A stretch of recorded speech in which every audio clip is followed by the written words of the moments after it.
पहलगाम आतंकी हमले का पाकिस्तानी कनेक्शन भी निकलकर सामने आ चुका है। यूएन में भारत की कूटनीतिक गतिविधियां अब इसी बीच तेज हो चुकी है। खबर सामने आ रही है कि भारत ने यूएनएससी में पहलगाम हमले का सबूत सौंपा है। टीआरएफ और लश्कर की भागीदारी के सबूत सौंपे गए। पाकिस्तान की संलिप्तता की भी जानकारी दी गई है। तो भारत ने टीआरएफ को बैन करने की मांग की। पहलगाम हमले में मारे गए थे 26 पर्यटक।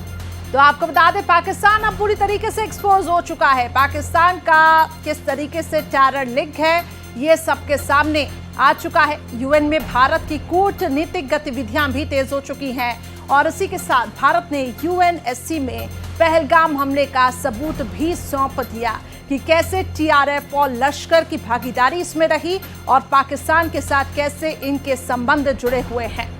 तो पाकिस्तान की संलिप्तता की जानकारी दी गई है। भारत ने टीआरएफ को बैन करने की मांग की है। तो निर्मम तरीके से इन आतंकियों ने जिस तरीके से हत्या की उन मासूमों की, उसका बदला भारत ने लिया ऑपरेशन सिंदूर चलाकर। ऐसे में अब यूएन में भारत की जो कूटनीतिक गतिविधियां हैं वो तेज हो चुकी। पाकिस्तान को सबके सामने ये दिखाना कि वो किस तरीके से टेररिज्म से जुड़ा हुआ है, टेरर को किस तरीके से वो फंड कर रहा है, इसको भारत ने एक्सपोज किया है। बताया जा रहा है कि जैश और लश्कर के आतंकियों के साथ किस तरीके से पाकिस्तान के ताल्लुकात थे, इसके सबूत पेश किए गए हैं।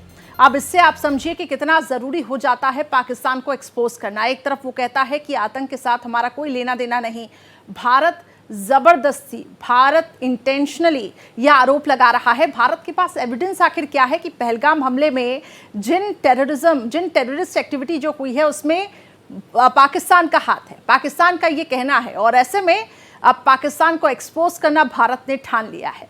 सीधे तौर पर पाकिस्तान ने जिस तरीके से मसूद अजहर और उसके परिवार वालों को 14 करोड़ मुआवजा देने की बात कही। बताया जा रहा है मसूद अजहर के परिवार के 14 लोग ढेर हुए और ऐसे में अब सरकार जो है वो 14 करोड़ रुपए का मुआवजा जिस तरीके से देगी, ऐसे में ये साबित करता है कि पाकिस्तान आखिर किस तरीके से इन आतंकियों का इनको पालता पोसता है, इनको अपने पास रखता है, इनका संरक्षण करता है। तो टीआरएफ और लश्कर की भागीदारी के सबूत सौंपे गए हैं। आदित्य द्विवेदी मेरे सहयोगी अधिक जानकारी के साथ जुड़ चुके हैं। आदित्य, बताया जा रहा है कि अब भारत कूटनीतिक गतिविधियां अपनी तेज करके पाकिस्तान को सबके सामने एक्सपोज कर रहा है, यानी कि ग्लोबली पाकिस्तान एक्सपोज होने जा रहा है कि आखिर किस तरीके से इसने टेररिज्म को फंड दिया और टेररिस्ट एक्टिविटीज में यह भागीदार रहा है। जी देखिए करिश्मा, ये कोई पहली बार नहीं है जब पाकिस्तान पूरे विश्व समुदाय के सामने आतंकवाद को लेकर के एक्सपोज हो रहा है। इससे पहले भी तमाम ऐसे मौके आए हैं जब भारत ने पाकिस्तान को एक्सपोज किया है और संयुक्त राष्ट्र में इस बात को प्रमुखता से उठाया भी है। हालांकि पाकिस्तान हर बार यही राग अलापता है कि उसका भारत में हुई किसी आतंकी घटना से कोई वास्ता नहीं है, जबकि विश्व के किसी भी कोने में कोई आतंकी घटना होती है तो उसका कनेक्शन पाकिस्तान से जरूर होता है।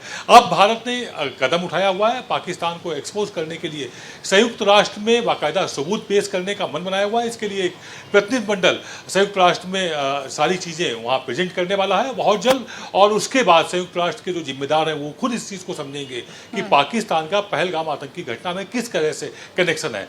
इन डॉक्यूमेंट्स में वो सारी एविडेंस हैं जिसमें पैसों का लेन देन हुआ है, किस तरह से उनको सैटेलाइट मोबाइल अवेलेबल कराए गए हैं, किस तरह से उनको फंडिंग की गई है और पूरी घटना को अंजाम कैसे दिलाया गया है, कैसे पीओके में यानी पाकिस्तान ऑक्यूपाइड कश्मीर में किस तरह से हमास के आतंकी आए और उन्होंने लश्कर-ए-तौबा और टीआरएफ के आतंकियों को वहां पर ट्रेनिंग दी हुई है।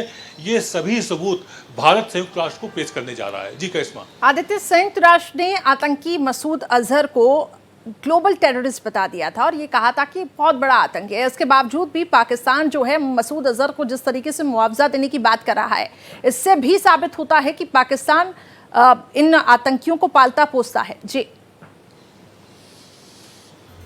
देखिए करिश्मा, ये सिर्फ पाकिस्तान ने 14 करोड़ दिए हैं, ये कोई पहली बार नहीं की हुई है। इससे पहले अगर हम सिलसिलेवार बताना शुरू करें अपने दर्शकों को, तो जब पहलगाम के जवाब में जब स्ट्राइक एयर इंडिया ने की हुई है तो उसमें जो लोग मारे गए हैं उनको पाकिस्तान जो आतंकी मारे गए थे उनको पाकिस्तान के राष्ट्रीय ध्वज में लपेटा गया है। वहां पर घोषित आतंकी उनको वहां पर उनको अंतिम अरदास दे रहे थे।